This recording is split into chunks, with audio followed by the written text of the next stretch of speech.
The career coaching में सभी मित्रों का धन्यवाद, स्वागत और अभिनंदन। मित्रों, आपकी परीक्षा अत्यंत करीब है और हमें आशा है कि आप अपनी परीक्षा की तैयारी में जोर-शोर से लगे होंगे। ईश्वर आपके उद्देश्य को सफल बनाए, ऐसी कामना के साथ आज मैं पुनः 7वें अभ्यास प्रश्न पत्र को लेकर आया हूँ। आइए हम अपनी कक्षा प्रारंभ करते हैं और देखते हैं कि इस पेपर में कौन-कौन से प्रश्न पूछे गए हैं तथा यह भी देखते हैं कि इस पेपर में हम कितने अंक प्राप्त करते हैं। आइए अपनी कक्षा प्रारंभ करते हैं। मित्रों, पहला प्रश्न पूछा है, धर्म पत्नी से उत्पन्न पुत्र को कहते हैं। कहते हैं का मतलब क्या कहते हैं? पूछा है, धर्मपुत्र, औरस, बलशाली, तेजस्वी। ये 4 विकल्प दिए गए हैं। इन चारों विकल्पों में से आपको छांटना है कि धर्म पत्नी से उत्पन्न पुत्र को क्या कहते हैं। ठीक है, यहाँ पर लिखा है धर्म पत्नी। यदि पूछता कि पत्नी से उत्पन्न पुत्र को क्या कहते हैं, तो उसको तो जाहिर सी बात है कि पुत्र ही कहते हैं। लेकिन यहाँ पर लिखा है धर्म पत्नी, तो इस हिसाब से ये जो पहला वाला विकल्प है यह तो सही होगा। आप इस पर टिक कर देते हैं, गोला पार देते हैं, आपको पूर्ण विश्वास हो जाता है कि यह विकल्प सही है। लेकिन यह सही नहीं है, इसके स्थान पर यह होगा औरस, यानी धर्म पत्नी से उत्पन्न जो पुत्र होता है उसको औरस कहा जाता है। तो पहले प्रश्न का सही विकल्प है बी, बाकी विकल्प गलत है। उसी प्रकार से दूसरा प्रश्न है, जिसकी हंसी से अट्टालिका तक हिल जाए, वाक्यांश के लिए एक शब्द है। ठीक, ये वाक्यांश दिया हुआ है और इसका अर्थ पूछ रहा है। इनमें से क्या होगा? उपहास, अतिसार, अट्टहास, कोई नहीं। कौन सा होगा इसमें से? देखिए, ध्यान से देखिए क्या दिया है, जिसकी हंसी से क्या हिल जाए? अट्टालिका। क्या हिल जाए? अट्टालिका। ठीक है, अट्टालिका जो दिया गया है शब्द, इसके लिए ये देखिए विकल्प सी, यहां पर लिखा है अट्टहास। ठीक है, इसमें दो शब्द हैं, अट्ट है और हास है। अट्ट माने, अट्ट का अर्थ होता है अट्टालिका, और हास का मतलब क्या होता है? हंसी, यानी ऐसी हंसी जिससे अट्टालिका हिल जाए। कहने का मतलब ये जो दूसरा प्रश्न है, यानी जिसकी हंसी से अट्टालिका तक हिल जाए, ऐसे वाक्यांश को हम कहते हैं अट्टहास। कहने का मतलब विकल्प बी, विकल्प सी सही है। ठीक, अगला प्रश्न है, यथार्थ का विलोम शब्द है। क्या पूछ रहा है? विलोम। विलोम का मतलब उल्टा। किसका पूछ रहा है? यथार्थ का। पहले ये तो देख लीजिए कि यथार्थ का अर्थ होता है क्या? वास्तविक। वास्तविक। और वास्तविक का विलोम क्या होता है? कल्पनाशील। कल्पनाशील। जब इसका विलोम यह होता है तो इसका विलोम क्या होगा? कल्पना होगा। बात समझ में आ गई? यथार्थ का अर्थ होता है वास्तविक, वास्तविक का विलोम कल्पनाशील। यथार्थ का अर्थ होता है वास्तविक, वास्तविक विलोम होता है कल्पनाशील। तो यथार्थ का विलोम क्या होगा? कल्पना होगा। ना तो स्वप्न होगा, ना तो विचार होगा, ना तो उड़ान होगा। यानी विकल्प डी सही है। अगला प्रश्न है, वागेश्वरी शब्द का पर्यायवाची। वागेश्वरी, यहां पर लिखा हुआ है वागेश्वरी। यह जो शब्द है, यह शब्द प्रचलन की दृष्टि से शुद्ध है, लेकिन व्याकरणिक दृष्टि से अशुद्ध है। इसके स्थान पर होना चाहिए वागीश्वरी। ये शब्द शुद्ध है। ठीक है, यह शब्द अशुद्ध है। इस शब्द का क्या पूछ रहा है? पर्यायवाची शब्द। ठीक, अब ये देखिए कि वागीश्वरी का अर्थ क्या होता है, वागीश्वरी कहते किसको हैं। जब इतना पकड़ में आ जाएगा तो आप इसमें से छांट लेंगे कि इसका पर्यायवाची शब्द कौन सा है। ठीक है, इसका यदि हम संधि विच्छेद करें, इसका यदि हम संधि विच्छेद करें तो क्या होगा? वाक धन ईश्वरी। वाक धन ईश्वरी। ठीक है ना? वाक माने क्या होता है? वाणी। वाक माने क्या होता है? वाणी। और ईश्वरी का मतलब होता है देवी, यानी वाणी की देवी अर्थात कौन? सरस्वती। वाणी की देवी अर्थात कौन? सरस्वती। अब देखिए, अब इसमें आइए, सरस्वती इन चारों विकल्पों में से ऐसा कौन सा विकल्प है जिसका अर्थ सरस्वती होता है, आप यह देख लीजिए। तो आप यहां पर देखेंगे कि यहां पर शारदा लिखा हुआ है, यानी शारदा ही वागीश्वरी का पर्यायवाची शब्द है। इसके ऊपर लिखा है कमला। कमला माने होता है लक्ष्मी, यानी लक्ष्मी का पर्याय है। इसके नीचे दुर्गा लिखा है, दुर्गा को जानते ही है। लिखा है लक्ष्मी, कहने का मतलब कि यह भी लक्ष्मी का पर्याय है, यह भी लक्ष्मी का पर्याय है। तो वागीश्वरी का पर्यायवाची शब्द कौन है? शारदा है। ठीक, एक बात और समझ लीजिए, यह जो शब्द दिया हुआ है क्या, वागीश्वरी, यदि इस शब्द में पूछ दे कि समास कौन सा है, क्या पूछ दे? समास। समास का नाम पूछ दे कि कौन सा समास है, तो इसको भी मैं बता दे रहा हूं। यहां पर देखिए लिखा हुआ है वाक, ये प्रथम पद, और ये हो गया दूसरा पद, ये प्रथम पद, ये दूसरा पद, ठीक है ना। इन दोनों का अर्थ क्या हुआ? वाणी की देवी। यहां पर देखिए वाक माने वाणी और ईश्वरी माने देवी, इसका समास विग्रह क्या होगा? वाणी की देवी अर्थात कौन? सरस्वती। यदि ऐसा समास विग्रह है, यह जो यहां पर लिखा गया है, जिसमें कि प्रथम पद और द्वितीय पद दोनों मिलकर के एक तीसरे पद की ओर संकेत कर रहे हैं, तो इसके लिए हमने पहले भी बता दिया है कि यहां पर कौन सा समास होता है? बहुव्रीहि समास होता है, बहुव्रीहि। ठीक है, कौन सा समास होता है? बहुव्रीहि समास होता है। ठीक, दूसरी बात, यहां पर लिखा है वाक, वाक माने वाणी, ईश्वरी माने देवी, तो इसके आधार पर एक और समास विग्रह हो सकता है, वाणी की देवी। ठीक ना, वाणी की देवी। अब देखिए, ध्यान से देखिए, यह वाणी प्रथम पद हो गया, देवी द्वितीय पद हो गया, और यह बीच में क्या है? एक कारक का पहचान है। यह बीच में जो दिखाई दे रहा है कि यह एक कारक का पहचान है। कौन सा कारक है? संबंध कारक। ठीक है ना, तो इस आधार पर देखा जाए तो यहां पर संबंध तत्पुरुष समास होगा।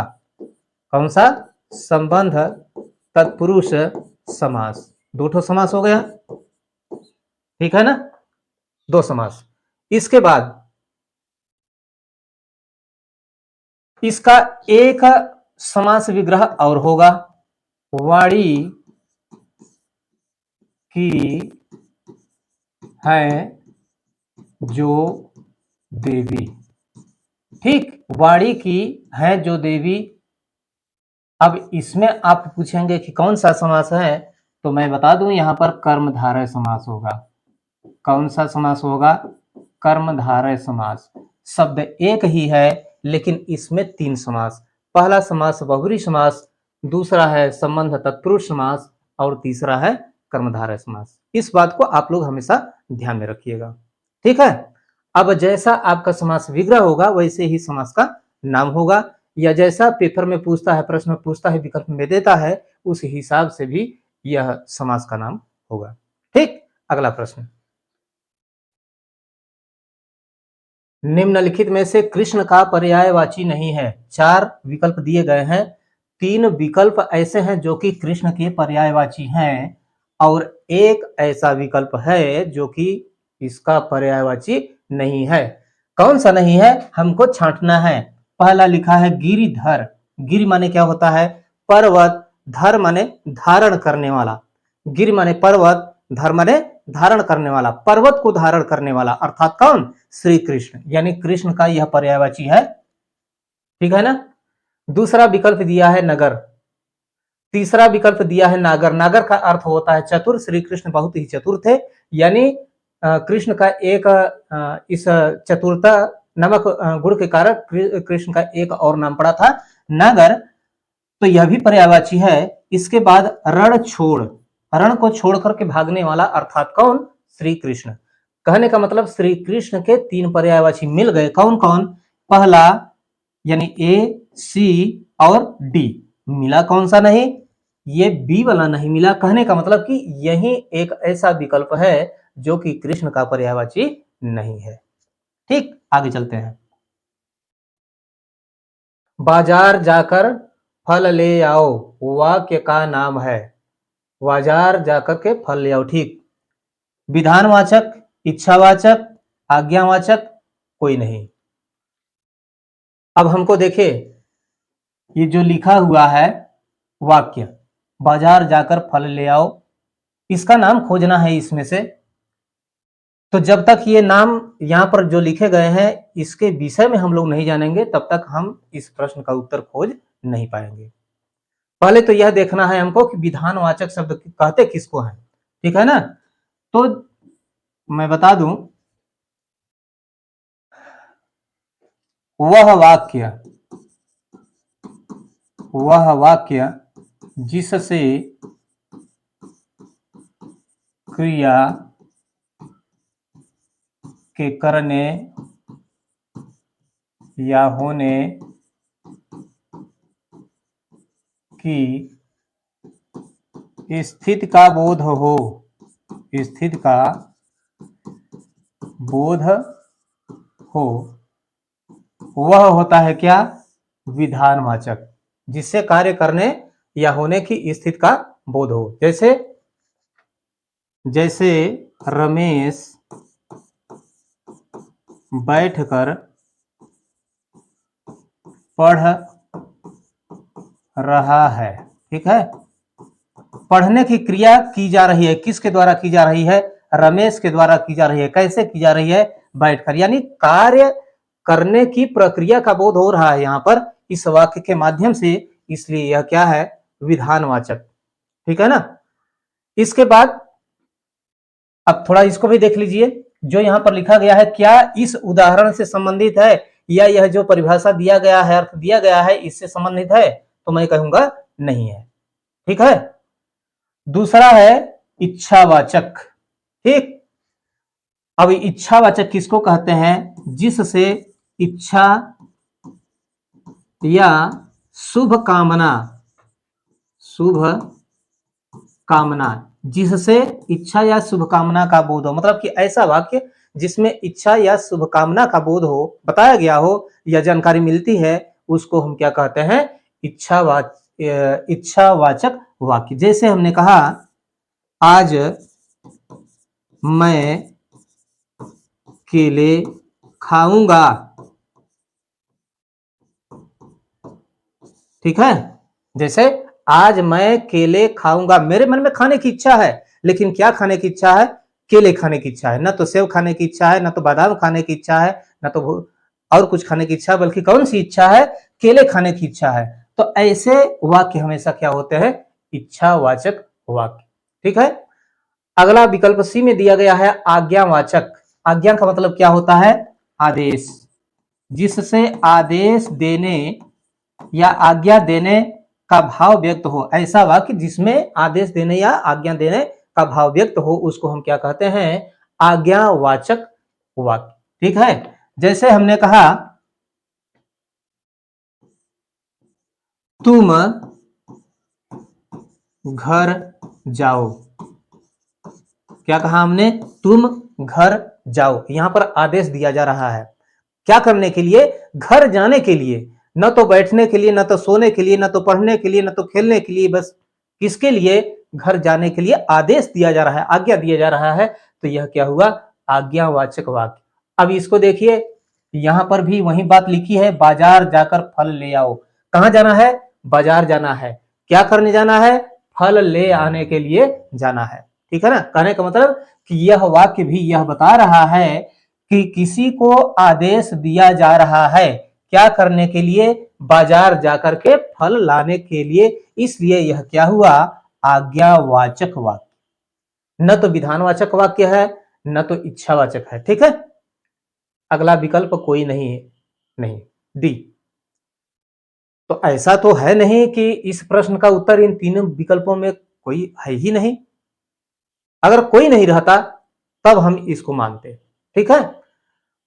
तो इसका सही विकल्प कौन है, सी। समझ में आ गया? विधानवाचक किसको कहते हैं? जहां पर यानी जिस वाक्य से क्रिया के यानी कार्य के करने या होने की स्थिति का बोध हो, वहां पर क्या होता है? विधानवाचक वाक्य। जैसे रमेश बैठकर पढ़ रहा है, पढ़ने की क्रिया का बोध हो रहा है, वह खाना खा रहा है, वह खेल रहा है, वह साइकिल से जा रहा है ना? इसके बाद इच्छावाचक, जिससे इच्छा या शुभकामना का बोध होता है, उसे हम क्या कहते हैं?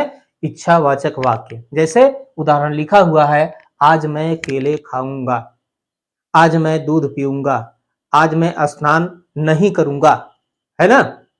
तमाम सारे उदाहरण हैं। और आज्ञावाचक, जिससे आज्ञा या आदेश देने के भाव का बोध होता है, उसको हम क्या कहते हैं? आज्ञावाचक। जैसे तुम घर जाओ, तुम खाना खा लो, तुम सो जाओ, तुम वहां पर बैठ जाओ, है ना? बहुत सारे।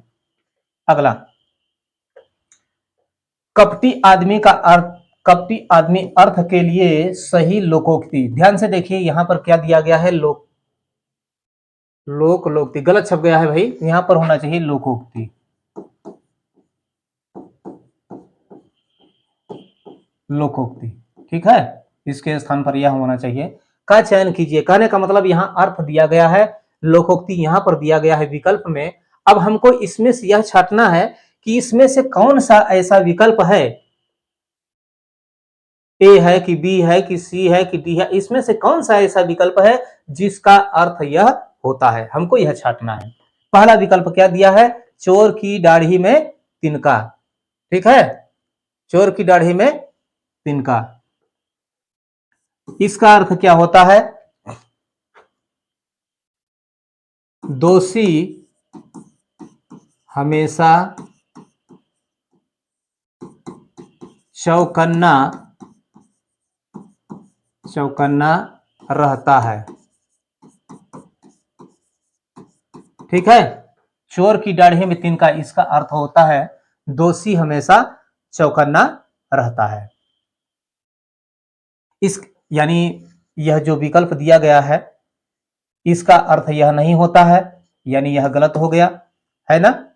मुख में राम बगल में छुरी, मुख में राम बगल में छुरी, यही विकल्प जो लोकोक्ति दी गई है, विकल्प बी वाला, इसी का अर्थ यह होता है। कहने का मतलब इस प्रश्न का सही उत्तर कौन सा है? विकल्प बी। इसके बाद दिया है नीम हकीम खतरे में जान, नीम हकीम खतरे में जान, इसका अर्थ होता है अयोग्य व्यक्ति से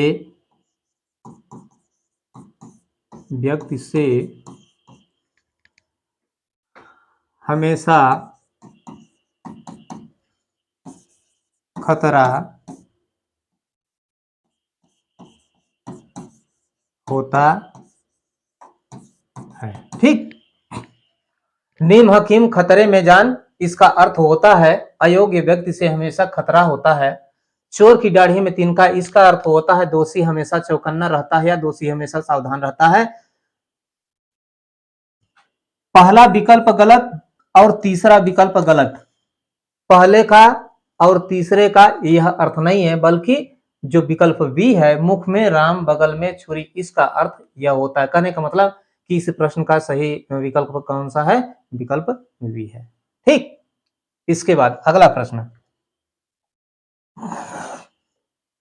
आंखों से गिरना मुहावरे का सही अर्थ।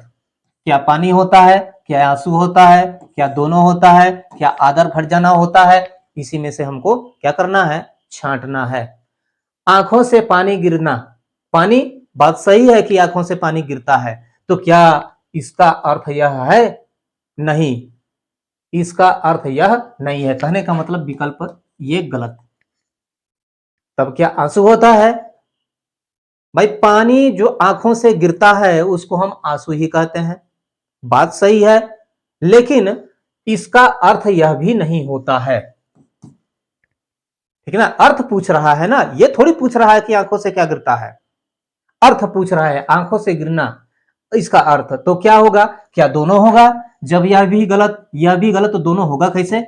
यह भी गलत। बचा कौन शेष? आदर घट जाना। यह बात सत्य है, आंखों से गिरने का अर्थ होता है आदर घट जाना, यानी इस प्रश्न का सही विकल्प डी है। इसके बाद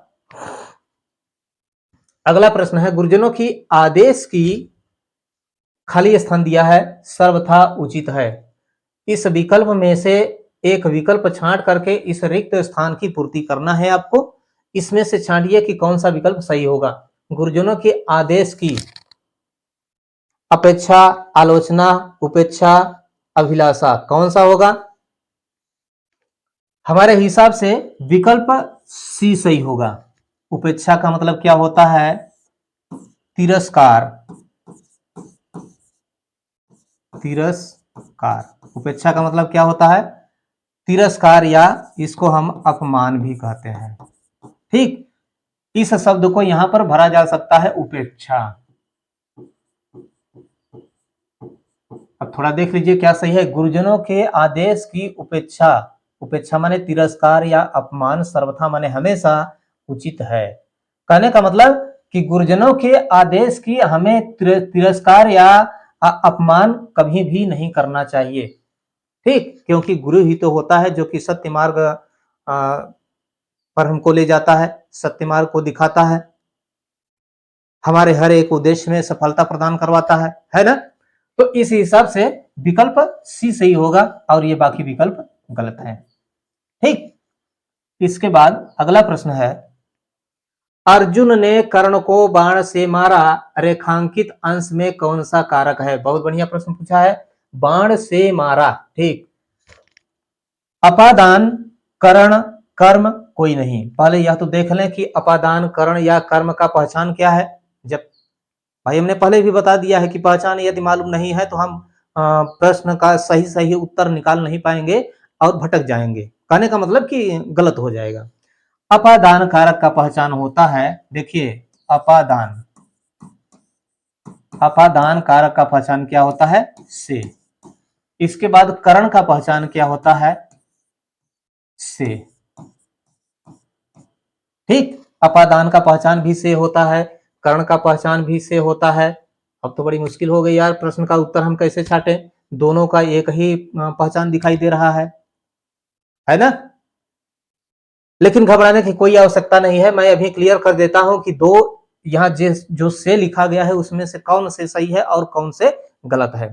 ध्यान दीजिए, अपादान का पहचान जो से है वह अलग होने के अर्थ में होता है, अलग होने के अर्थ में प्रयुक्त होता है। ठीक है ना। अपादान का जो पहचान से है वह हमेशा अलग होने के अर्थ में प्रयोग किया जाता है। जैसे पेड़ से पत्ता गिरता है ना, पेड़ से पत्ता गिरता है, पेड़ की टहनी से पत्ता लगा हुआ है लेकिन वह पत्ता टहनी से अलग हो गया, तब क्या हुआ? नीचे गिरा। भाई अलग नहीं होगा तो वह गिरेगा कैसे? अलग होगा तभी तो गिरेगा। जैसे हमारे हाथ में पेन है, मेरे हाथ से पेन गिर गया है ना, गिरा कैसे? जब हाथ से अलग हुआ। कहने का मतलब कि यह अपादान का जो से होता है वह अलग होने के अर्थ में प्रयुक्त होता है। अब थोड़ा इसको भी देख लीजिए, कर्ण का से क्या कहता है? जो कर्ण का से होता है वह साधनात्मक होता है। कैसा होता है? साधन के रूप में या के लिए, साधन के लिए। ठीक है ना। अब ध्यान दीजिए, कर्ण का जो से है वह साधन के रूप में या साधन के लिए। कहने का मतलब यह जो से है साधन की ओर संकेत करता है। अब ध्यान दीजिए, ध्यान दीजिए, यहां पर क्या लिखा है? बाण से मारा। मारा, मारा कैसे मारा? बाण से, मतलब किससे मारा? तो बाण से। तो बाण क्या बना? साधन बना। बाण क्या बना? साधन। अब जब इसमें यह क्लियर हो गया कि मारने की क्रिया जो संपन्न की गई है, बाण उसमें साधन बना है, तो एकदम क्लियर हो गया कि इसमें से कौन सा विकल्प सही है। क्यों? क्योंकि साधन कौन होता है? कर्ण होता है। कहने का मतलब कि इसका विकल्प बी सही है और बाकी विकल्प गलत है। ठीक है ना।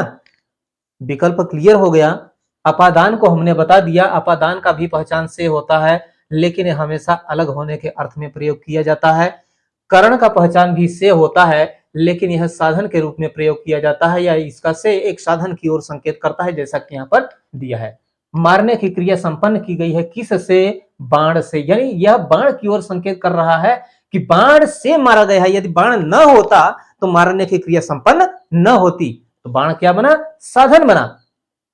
ठीक है ना? तो यहां पर रेखांकित अंश में कौन सा कारक है? करण कारक। बचा क्या? कर्म। कर्म का पहचान क्या है? कर्म का पहचान है को। कर्म का पहचान क्या है? को। ठीक है? जैसे इसी में कह दे कि राम ने रावण को बाण से मारा, जैसे कह दे कि राम ने रावण को बाण से मारा। ठीक है ना? यदि यहां पर रेखा खींच दिया जाए, अगर पूछ दिया जाए कि यहां पर कौन सा कारक है, तो यहां पर कारक साफ साफ दिखाई दे रहा है, कर्ता ने कर्म को। ठीक है ना? तो यह कर्म का पहचान क्या है? को है। अगला प्रश्न, निम्नलिखित में से बहुवचन नहीं है। निम्नलिखित में से बहुवचन नहीं है। जो विकल्प दिए गए हैं उसमें से एक शब्द, एक विकल्प ऐसा है जो कि बहुवचन नहीं है, बाकी शेष 3 विकल्प ऐसे हैं जो कि बहुवचन है। तो थोड़ा हम देखें कि बहुवचन कौन कौन से होते हैं। तो इस बात के लिए, इस प्रश्न का उत्तर खोजने के लिए एक बात को आप हमेशा ध्यान दीजिएगा। आंसू, हस्ताक्षर, दर्शन,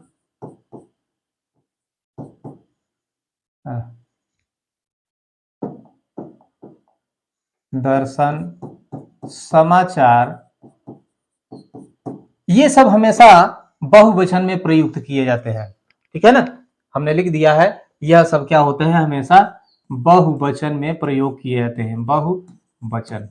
अब देखिए, दर्शन भी बहुवचन हो गया, आंसू बहुवचन हो गया, हस्ताक्षर भी बहुवचन हो गया। तो शेष कौन बचा? सोना। यानी सोना, विकल्प डी ही एक ऐसा विकल्प है जो कि बहुवचन नहीं है। तो जब बहुवचन यह नहीं है तो कौन सा वचन है, यह भी तो जानना जरूरी है। तो आप भली भांति जानते हैं कि हिंदी में केवल 2 वचन होते हैं, एक वचन और बहुवचन। तो जब ये बहुवचन हो गए तो यह क्या हुआ? एक वचन। ठीक है ना? यह क्या हुआ? एक वचन हो गया। ठीक।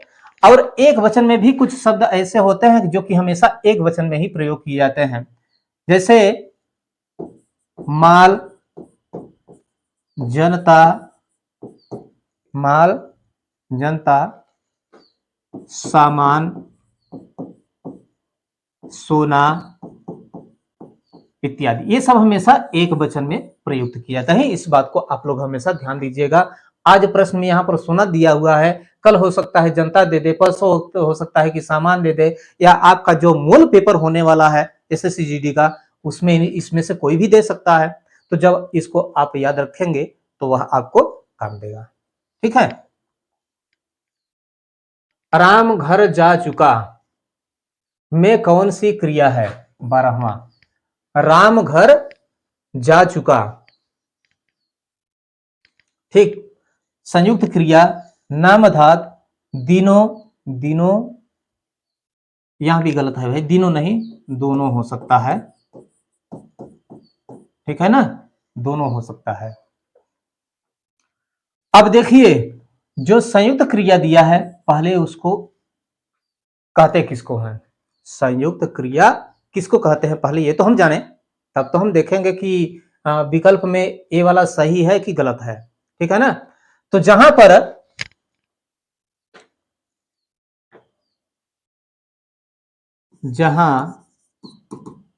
दो क्रिया एक साथ प्रयुक्त होकर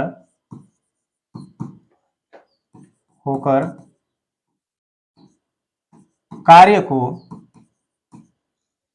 को पूर्णता प्रदान करते हैं, करते हैं वहां हमेशा क्या होता है, संयुक्त क्रिया। ठीक है ना, जहां दो क्रियाएं एक साथ प्रयुक्त होकर के कार्य को पूर्णता की ओर संकेत करते हैं, पूर्ण होने का संकेत करते हैं, वहां पर क्या होता है, संयुक्त क्रिया। अब देखिए यहां पर जो उदाहरण दिया हुआ है इसको देख लीजिए। ठीक है ना, यहां पर दो क्रियाओं का एक साथ प्रयोग किया गया है। कौन सी, यह भी एक क्रिया है, जाना, यह क्रिया है। इसके बाद चुका, चुकना, ये दोनों क्रियाएं एक साथ प्रयुक्त हुई हैं और दोनों एक साथ प्रयुक्त हो करके कार्य की संपन्नता की ओर संकेत दी है, पूर्णता की ओर संकेत दी है। कहने का मतलब कि राम घर जा चुका में कौन सी क्रिया है, संयुक्त क्रिया है, यानी विकल्प ए सही है। ठीक है ना। इसके बाद दिया है, थोड़ा इसको भी देख लीजिए, नाम धातु। नाम धातु किसको कहते हैं, नाम धातु क्रिया ऐसी क्रियाएं, वह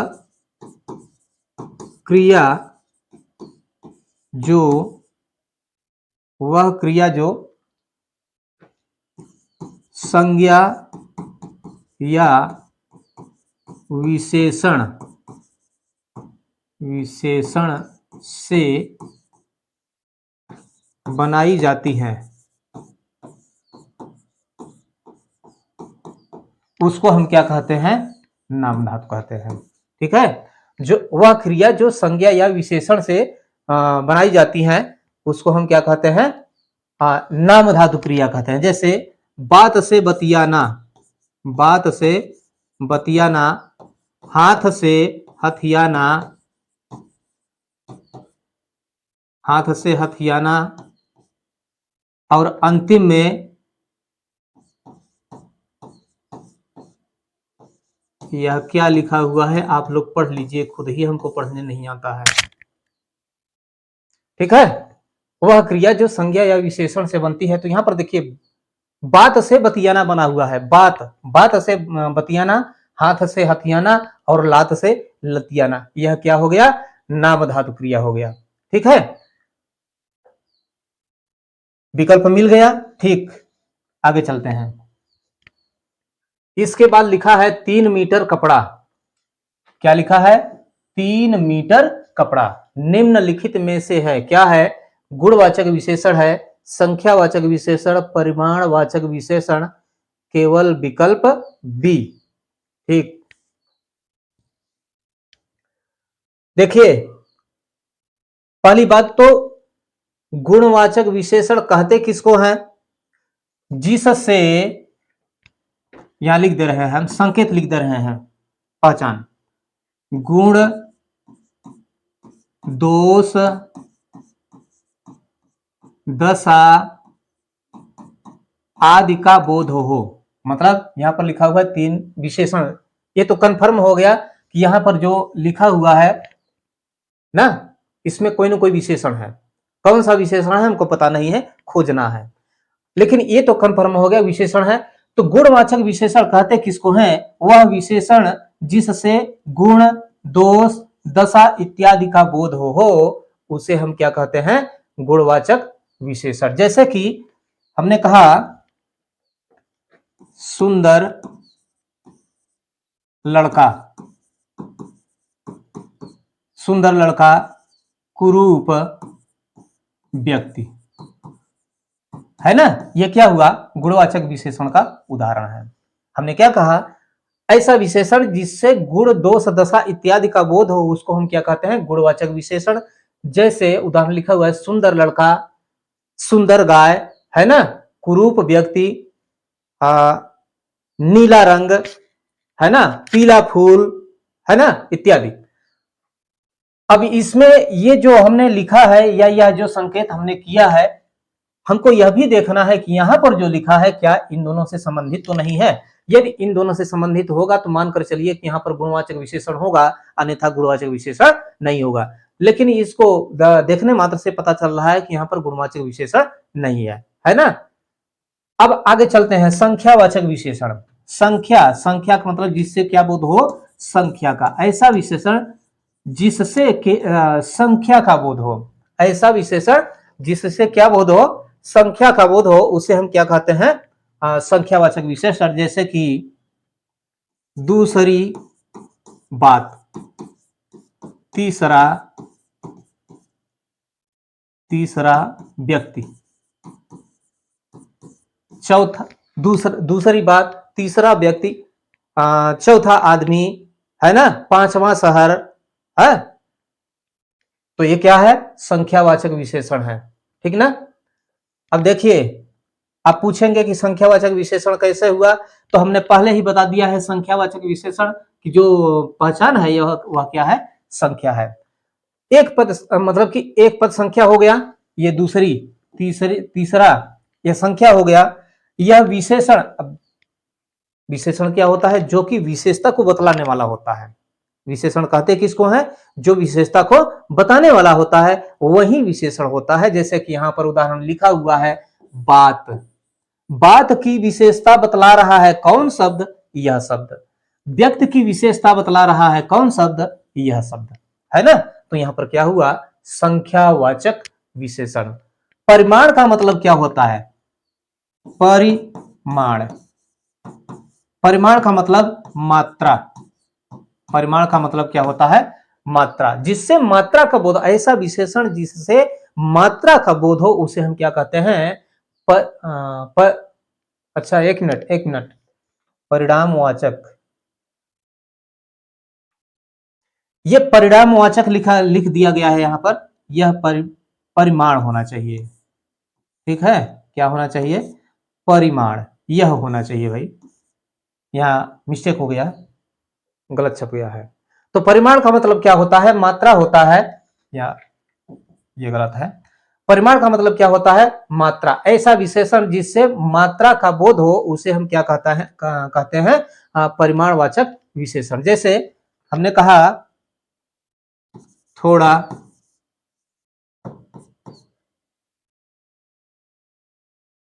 चावल, थोड़ा चावल, 2 किग्रा दाल, है ना। थोड़ा चावल, 2 किग्रा दाल, है ना। ये सब क्या है? परिमाणवाचक विशेषण के यह उदाहरण है।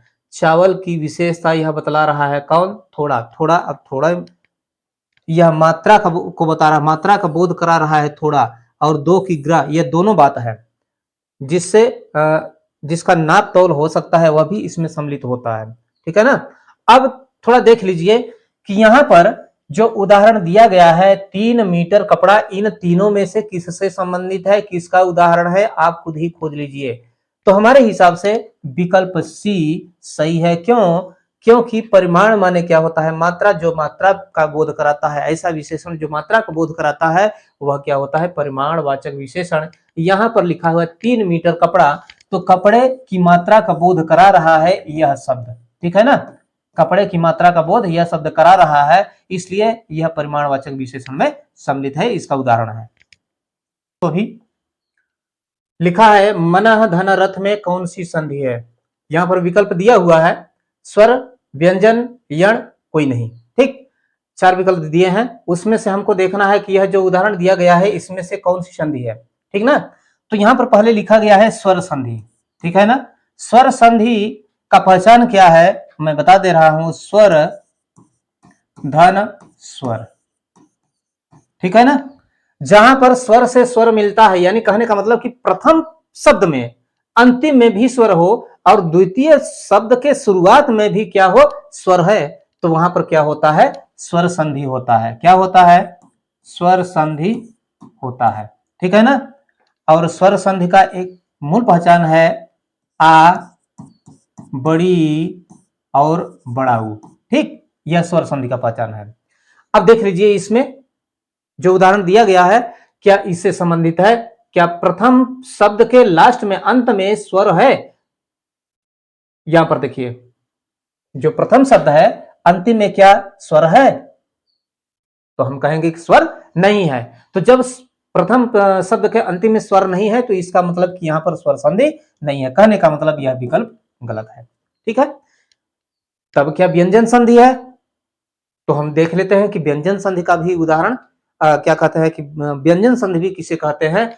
तो जहां पर देखिए ध्यान से देखिए, व्यंजन धन व्यंजन और व्यंजन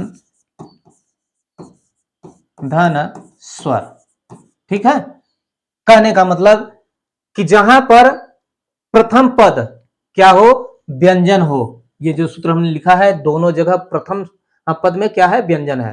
तो प्रथम शब्द में अंत में क्या हो, व्यंजन हो, और द्वितीय पद के शुरुआत में क्या हो, या तो फिर स्वर हो या तो फिर क्या हो, व्यंजन हो। तो वहां पर हमेशा क्या होता है, व्यंजन संधि। अब देखिए इसको, क्या यहां पर प्रथम पद, देखिए यहां पर लिखा गया है व्यंजन ना, तो इसमें जो प्रथम शब्द है उसमें क्या व्यंजन है ना? क्या इसमें व्यंजन है? नहीं है। तो जब व्यंजन भी नहीं है तो यह व्यंजन संधि भी नहीं होगा। कहने का मतलब यह भी विकल्प गलत है। तो क्या यण संधि होगा? क्योंकि यण के नीचे तो कोई संधि का नाम नहीं दिया गया है, सीधे लिखा गया है कोई नहीं। जब ये दोनों गलत हो गए तो क्या यण संधि होगा? तो आइए हम थोड़ा यण संधि को भी तो जान ले और देखें कि क्या वास्तव में यण संधि है अथवा नहीं है। तो यण संधि का पहचान मैं बता दे रहा हूं। देखिए, छोटी, बड़ी, छोटा ऊ, बड़ा ऊ और री।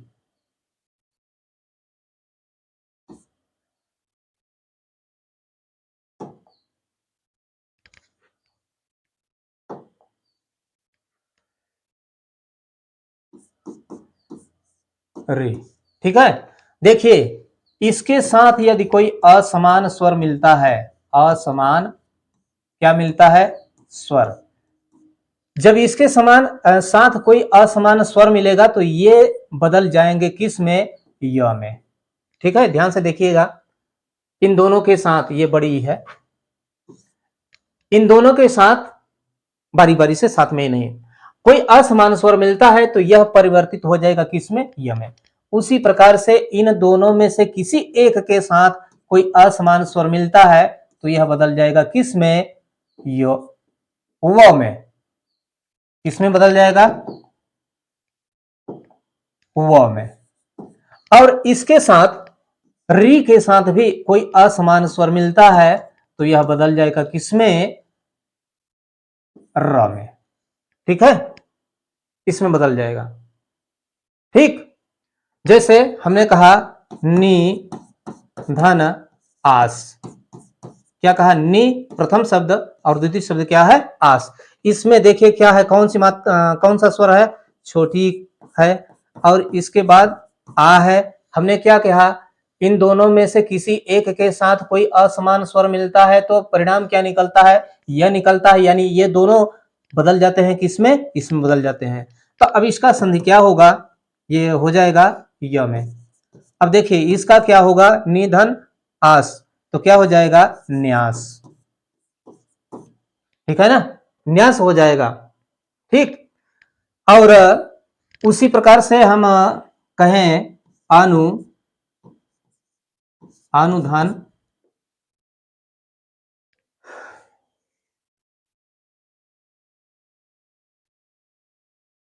एसक। ठीक है ना। अब यहां पर देख लीजिए, प्रथम शब्द के अंत में क्या है, छोटा ऊ है, धन क्या है, ए है। ठीक है ना। अब ये दोनों जब आपस में मिलेंगे तो देखिए कहां लिखा है, छोटा ऊ और ए, इसके साथ जब कोई असमान स्वर मिलेगा तो यह बदल जाएगा किसमें, इसमें बदल जाएगा, व में। तो क्या हो जाएगा, अन्वेषक, अन्वेषक। ठीक, अब ये दो उदाहरण बताने के बाद आप देख लीजिए, क्या इसमें जो उदाहरण दिया गया है क्या यण संधि है अथवा नहीं है, क्लियर हो जाएगा। तो आप इसको देखेंगे तो आप खुद ही कंफर्म कर लेंगे कि यहां पर यण संधि भी नहीं है, क्योंकि यण संधि का पहचान होता है, ये पीले रंग से लिखा गया है और ये भी होता है। ठीक है ना। तब क्या होता है, कोई नहीं, तो हाँ कोई नहीं, इसमें कोई नहीं है, यानी इसका जो सही विकल्प है वह कौन सा है, डी है। तब आप पूछेंगे कि इसमें कौन सी संधि है, तो मैं बता दूं, यहां आपके सामने एकदम स्पष्ट दिखाई दे रहा है, बताने की आवश्यकता नहीं है। ये क्या है, विसर्ग लगा हुआ है। जब यहां पर विसर्ग लगा हुआ है तो यहां पर क्या होगा, विसर्ग संधि। ठीक है, यहां पर विसर्ग संधि हो गया। क्यों? क्योंकि प्रथम शब्द के अंत में क्या लगा है, विसर्ग लगा है। ठीक ना, आगे चलते हैं। शुद्ध वाक्य चयन करें। पगड़ी ओढ़ कर जाओ, सबसे नमस्ते। ठीक, यहां पर देखिए, पगड़ी ओढ़ कर जाओ, तो पगड़ी ओढ़ा नहीं जाता है भाई, पगड़ी बांधा जाता है। क्या होता है, बांधा जाता है। तो यहां पर होना चाहिए बांध कर, बांध कर होना चाहिए, यानी यह विकल्प गलत हो गया। सबसे नमस्ते, ठीक, सबसे नमस्ते, यह भी गलत है। क्यों गलत है? सब से के स्थान पर क्या होना चाहिए था, को होना चाहिए था, क्योंकि जो नमः का भाव है, स्वागत सम्मान का भाव है, हम किसी को अर्पित कर रहे हैं, और जहां सम्मान का भाव अर्पित करने का होता है, वहां पर से के स्थान पर को होना चाहिए। ठीक है, यह भी गलत। इस वीरान जीवन में वीरान के स्थान पर यहां होना चाहिए नीरस। क्या होना चाहिए, नीरस होना चाहिए, यानी यह भी गलत। केवल दो उपाय हैं, यह सही है, यानी इसका सही उत्तर कौन सा है, विकल्प डी। आगे चलते हैं। नरसिंह, नरसिंह में कौन सा समास है? अव्ययी भाव, तत्पुरुष, कर्मधारय, द्विगु समास। ठीक, अव्ययी भाव समास किसको कहते हैं? जिसमें अव्ययी भाव कहां होता है भाई, इसका पहचान क्या है, अव्यय। क्या पहचान होता है, अव्यय। जहां पर प्रथम पद अव्यय होता है,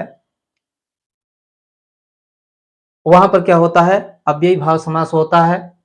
अव्यय किसको कहते हैं, अव्यय कहते किसको हैं? देखिए यहां पर लिखा गया है, लिंग वचन कारक, लिंग वचन कारक पुरुष। ठीक है ना, कोष्टक के पहले लगा हुआ है क्या, एक निशान लगा हुआ है, इस निशान का नाम है ऋण का चिन्ह। गणित आप लोग पढ़े होंगे, ऋण का चिन्ह है, ऋण का मतलब होता है रहित होना, न होना, गायब होना, निकल जाना, है ना।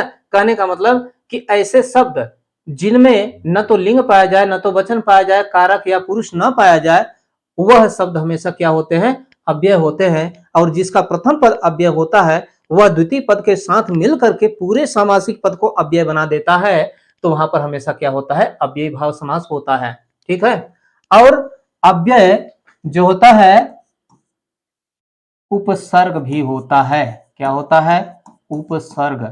अ, अति, अधि, अन, उप, है ना, ये उपसर्ग है ना, तो ये उपसर्ग भी होते हैं। जैसे हमने कहा अनुदिनम, अनुदिन, अनुदिनम, प्रतिदिन, प्रतिदिन, आजन्म, आजन्म, भरपेट, ये सब क्या है, अव्ययी भाव समास के उदाहरण है। ठीक है ना। अब देखिए क्या यहां पर अव्ययी भाव समास है, तो आपने देखेंगे कि जो प्रथम पद है, प्रथम पद नर, द्वितीय पद सिंह, जो प्रथम पद है वह अव्यय नहीं है, इसका रूप चलाया जा सकता है। ठीक है ना, यानी विकल्प ए गलत है। तब क्या है, तत्पुरुष समास है ना, क्या है, तत्पुरुष समास। अब तत्पुरुष समास होगा तो आपको पता होगा कि तत्पुरुष समास क्या होता है, कारकाधारित धारित होता है। क्या होता है, कारकाधारित। कारकाधारित का मतलब कारक के पहचान, जो कारक का पहचान होता है उस पहचान के ऊपर यह निर्भर होता है ना। कारक कौन कौन से हैं, कर्ता, कर्म, करण, संप्रदान, अपादान, संबंध, अधिकरण और संबोधन, सबके पहचान अलग अलग है। कर्ता ने कर्म को करण से या के द्वारा, संप्रदान के लिए अथवा को अपादान से अलग होने के अर्थ में, है ना। तो इन पहचानों से संबंधित होता है। कहने का मतलब जब इसका हम समास विग्रह करते हैं तो बीच में, दोनों पदों के बीच में कारक के पहचान यदि दिखाई देते हैं या प्रयुक्त होते हैं तो वहां पर तत्पुरुष समास होता है। ठीक है ना। तो क्या यहाँ तत्पुरुष समास है? अब इसका थोड़ा हम समास विग्रह करें तब तो पता होगा। नरसिंह, नर के समान, नर के समान है जो सिंह। ठीक, नर रूपी सिंह, ये दोनों हो सकता है। लेकिन इन दोनों समास विग्रह को देख करके ऐसा नहीं लगता है कि यहां पर तत्पुरुष समास होगा। ठीक है ना? तो यह तत्पुरुष समास नहीं है, विकल्प गलत हो गया। तो क्या कर्मधारय समास है? तो हाँ, कर्मधारय समास है। यहां पर लिखा गया है नर के समान है जो सिंह या नर रूपी सिंह। देखिए, ध्यान से देखिए, कर्मधारय समास, पहले कर्मधारय समास का पहचान तो देख लीजिए कि कर्मधारय समास का पहचान होता क्या है। कर्मधारय समास का पहचान यह होता है विशेषण प्लस विशेष्य, विशेषण प्लस विशेष्य। विशेषण का मतलब जो विशेषता बतलाता है, जो शब्द विशेषता को बतलाता है उसको हम क्या कहते हैं? विशेषण। और विशेष्य किसको कहते हैं? जिसकी विशेषता बतलाई जाती है उसको हम कहते हैं विशेष्य। अब यहां पर आइए, यहां पर जो दूसरा पद है सिंह, यह है विशेष्य। क्यों विशेष्य है? इसकी विशेषता बतलाई जा रही है। अब आप पूछेंगे किससे विशेषता बतलाई जा रही है? तो यहाँ पर जो प्रथम पद है नर, नर से विशेषता बतलाई जा रही है। यहाँ पर समास विग्रह लिखा हुआ है, यानी यहाँ पर ये प्रथम पद विशेषण है और द्वितीय क्या है? विशेष्य है। इसलिए यहां पर कर्मधारय समास है। बात समझ में आ गई? कहने का मतलब विकल्प सी सही है। इसके बाद है द्विग समास। द्विग समास क्या है? हमने कई बार बताया है, द्विग समास होता है संख्यावाची, संख्यावाची और समाहार, ये दो इसके पहचान है। कहने का मतलब कि जो द्विग समास होता है उसका प्रथम पद संख्यावाची होता है और दूसरे पद के साथ मिलकर के एक समाहार या समूह का बोध कराता है, समूह का निर्माण करता है ना? जैसे त्रिफला, त्रिफला, त्रि माने तीन, पहला पद हो गया, फला माने फल, तीन फलों का समाहार या तीन फलों का समूह। तो यहां पर क्या हो गया? द्विग समास हो गया। बात समझ में आ गई? आगे चलते हैं। वर्तनी की दृष्टि से शुद्ध शब्द का चयन करें। अच्छा ठीक, वर्तनी पूछा है। वर्तनी की दृष्टि से शुद्ध शब्द क्या है? नूपुर। ठीक, इसको देखते जाइए, यह जो लिखा हुआ है गलत लिखा हुआ है, यह ये होना चाहिए नूपुर। ठीक, न पर बड़ा उ का मात्रा होना चाहिए। गृहिणी लिखा है तो यहां पर होना चाहिए गृहिणी, यह होना चाहिए, यानी यह भी गलत, यह भी गलत। रचयिता, इसके स्थान पर क्या होना चाहिए? रचयिता, रचयिता। ठीक, यानी यह भी गलत है। जब तीनों गलत हो गए तो इसका मतलब विकल्प डी सही है, और वास्तव में देखने मात्र से ही पता चलता है कि यह सही लिखा गया है। इसका उत्तर विकल्प डी है। इसके बाद निम्नलिखित में से जातिवाचक संज्ञा नहीं है। जातिवाचक, ठीक, बकरी, बकरी जातिवाचक संज्ञा है, सही है। पर्वत जातिवाचक संज्ञा है, कुर्सी जातिवाचक संज्ञा है। शत्रुता जातिवाचक संज्ञा नहीं है। क्यों नहीं है? ये शत्रुता लिखा है यहां पर, ये यह होना चाहिए शत्रुता। ठीक है, यह जातिवाचक संज्ञा नहीं है। कहने का मतलब कि इस प्रश्न का उत्तर क्या होगा? विकल्प डी। अब आप पूछेंगे कि यह क्यों नहीं है? शत्रु से ही तो बना हुआ है शत्रुता, तो शत्रु में ता प्रत्यय जोड़कर बनाया गया है और इसलिए यह क्या हो गया? भाववाचक संज्ञा हो गया। क्या हो गया? भाववाचक संज्ञा। ठीक, इसका उत्तर डी होगा। इसके बाद अगला प्रश्न है, राजेश किस संधि का उदाहरण है?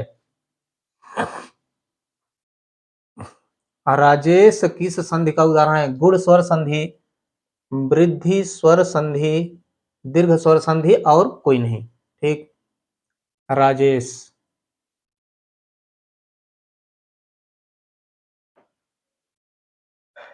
इसका संधि विच्छेद कर लेते हैं। राज धन ईश।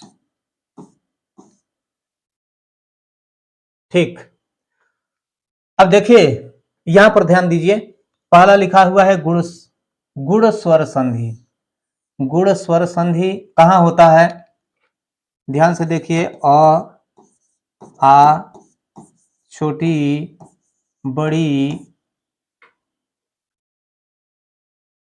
छोटा ऊ, बड़ा ऊ और री।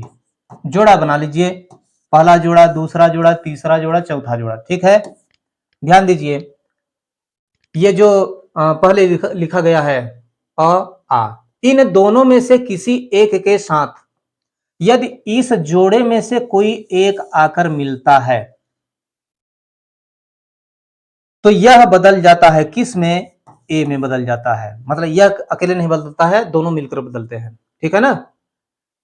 इन दोनों में से कोई एक आकर के इन दोनों में से किसी एक के साथ मिलते हैं तो परिणाम क्या निकलता है? ए। उसी प्रकार से इन दोनों में से कोई एक आकर इन दोनों के साथ मिलता है तो ये दोनों बदल जाते हैं, किस में? इसमें। और यह आकर के यदि इन दोनों के साथ मिलता है तो बदल जाते हैं, किस में? आर में।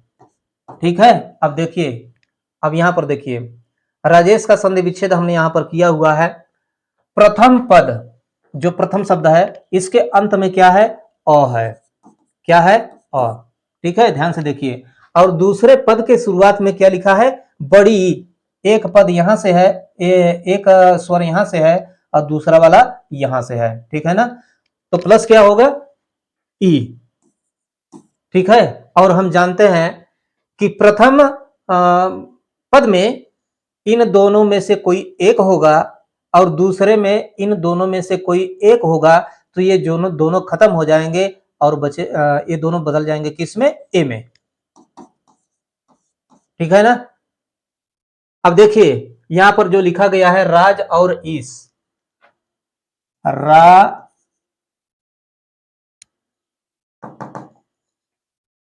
र, धन आ, धन ज, धन अ। इसको अलग अलग करके थोड़ा स्पष्ट कर लेते हैं। ये प्रथम पद हो गया। इसके बाद क्या है? ईश।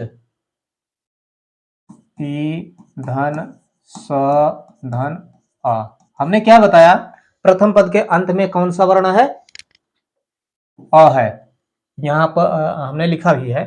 द्वितीय पद के शुरुआत में क्या है? ये है, यही लिखा गया है। और ये दोनों बदल जाएंगे, किस में? ए में।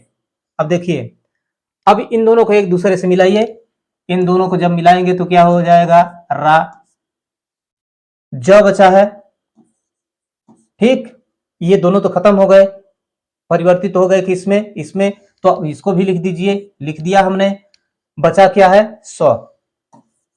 ये हो गया। यह किसका उदाहरण है? हाँ, गुण स्वर संधि का। कहने का मतलब कि राजेश में गुण स्वर संधि है। ठीक है ना?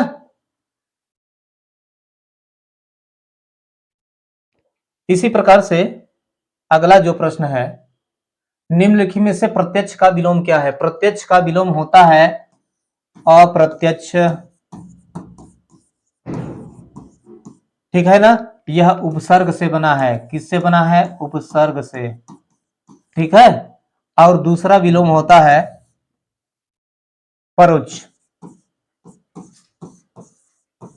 ठीक, अब देखिए, हमने क्या बताया कि प्रत्यक्ष का विलोम क्या होता है? अप्रत्यक्ष भी होता है और परोक्ष भी होता है, दोनों होता है।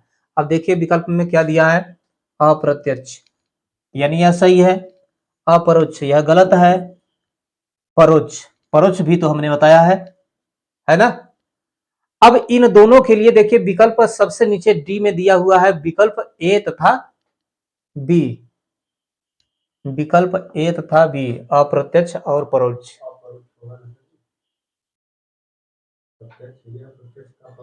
प्रत्यक्ष, अप्रत्यक्ष।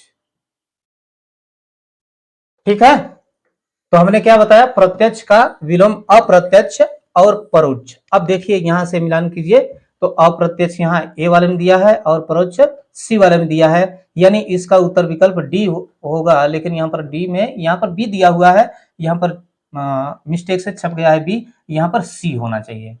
ठीक है, ए और सी, यह सही है। ठीक, तो ये रहा आज का 7वां अभ्यास प्रश्न पत्र। इसी प्रकार से बारी बारी से हम लोग आपकी परीक्षा की तैयारी के लिए प्रश्न पत्रों को लेकर आते रहेंगे समय से। ठीक, तब तक के लिए धन्यवाद।